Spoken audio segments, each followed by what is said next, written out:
नमस्कार मेरी YouTube family. आज हम लोग सुनते हैं एक नई कहानी। शादी में बस कुछ ही दिन बचे थे। सारी तैयारियां जोर शोर से चल रही थी।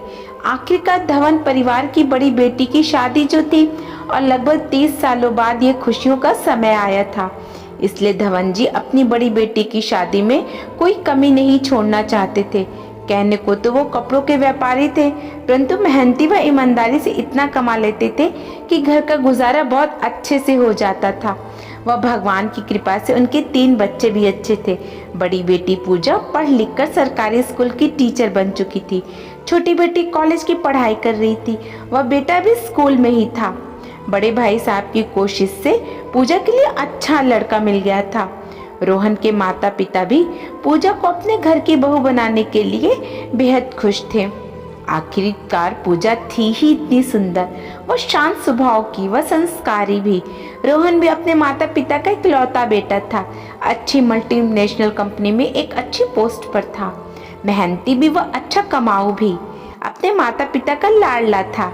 तभी अपने हर फैसले में सर्वप्रथम अपने माता पिता की राय लेना जरूरी समझता था। वह उनके कहे अनुसार ही चलता। पूजा के माता पिता रोहन को देखने सबसे पहले उसके घर गए थे। उन्हें रोहन से बातचीत करके अच्छा लगा, वह उसका घर परिवार भी। पूजा ने अपनी जिंदगी के इस महत्वपूर्ण फैसले को लेने का हक अपने माता पिता पर छोड़ दिया था।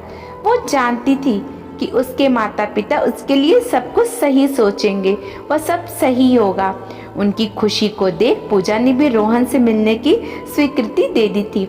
लगभग 5 दिन के पश्चात रोहन और उसके माता पिता पूजा को देखने आ गए थे। दोनों की बातचीत के बाद रिश्ता पक्का हो गया था।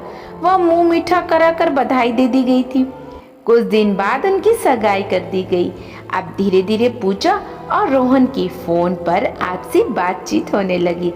घर वालों की इजाजत से दोनों ने मिलना जुलना भी शुरू कर दिया था। आखिरकार घर वाले भी समझते थे कि यह आधुनिक समाज है, अगर मिलेंगे जुलेंगे नहीं तो एक दूसरे को समझेंगे कैसे, क्योंकि पूरी जिंदगी का जो सवाल ठहरा।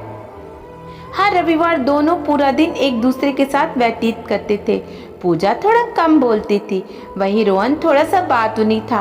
वो कहते हैं ना कि जब तक हम किसी से 2-4 बार मिल नहीं लेते तब तक उसके विचार व स्वभाव का पता लगना मुश्किल सा ही रहता है।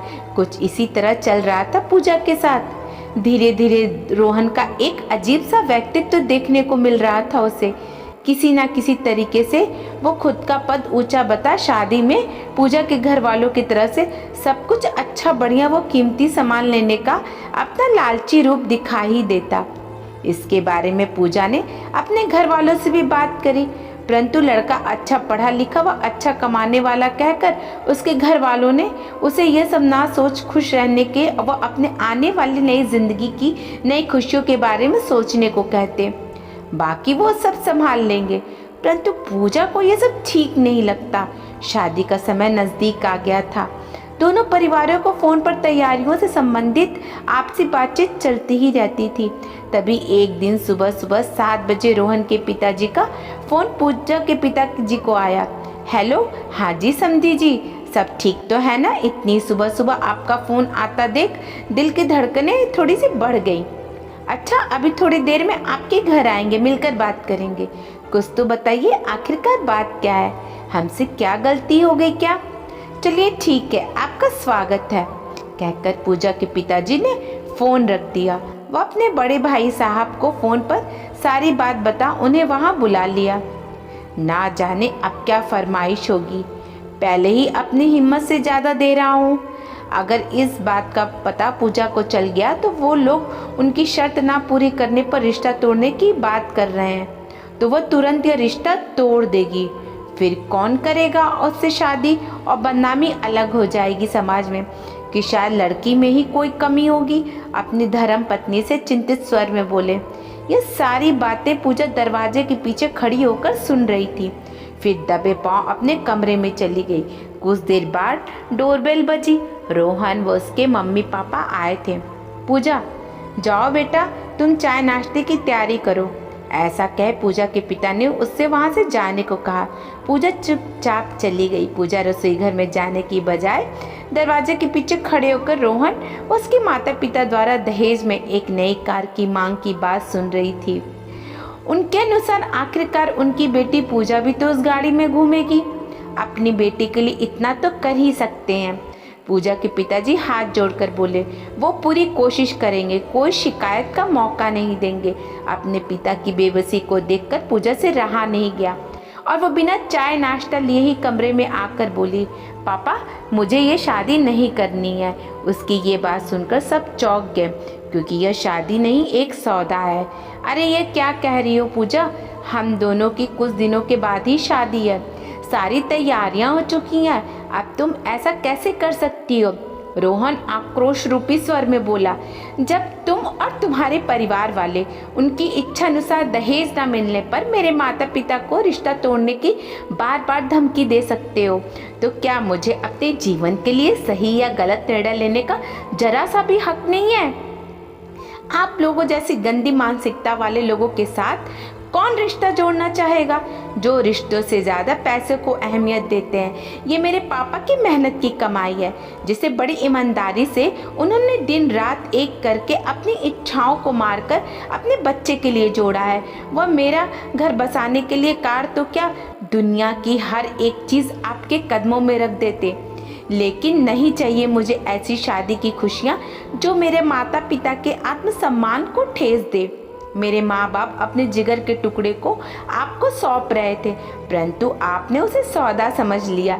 वह मेरे पापा की चुप्पी को उनकी कमज़ोरी, आप जैसे लोग लड़की के माता पिता की कब इज्जत उछाल दे पता ही नहीं चलता।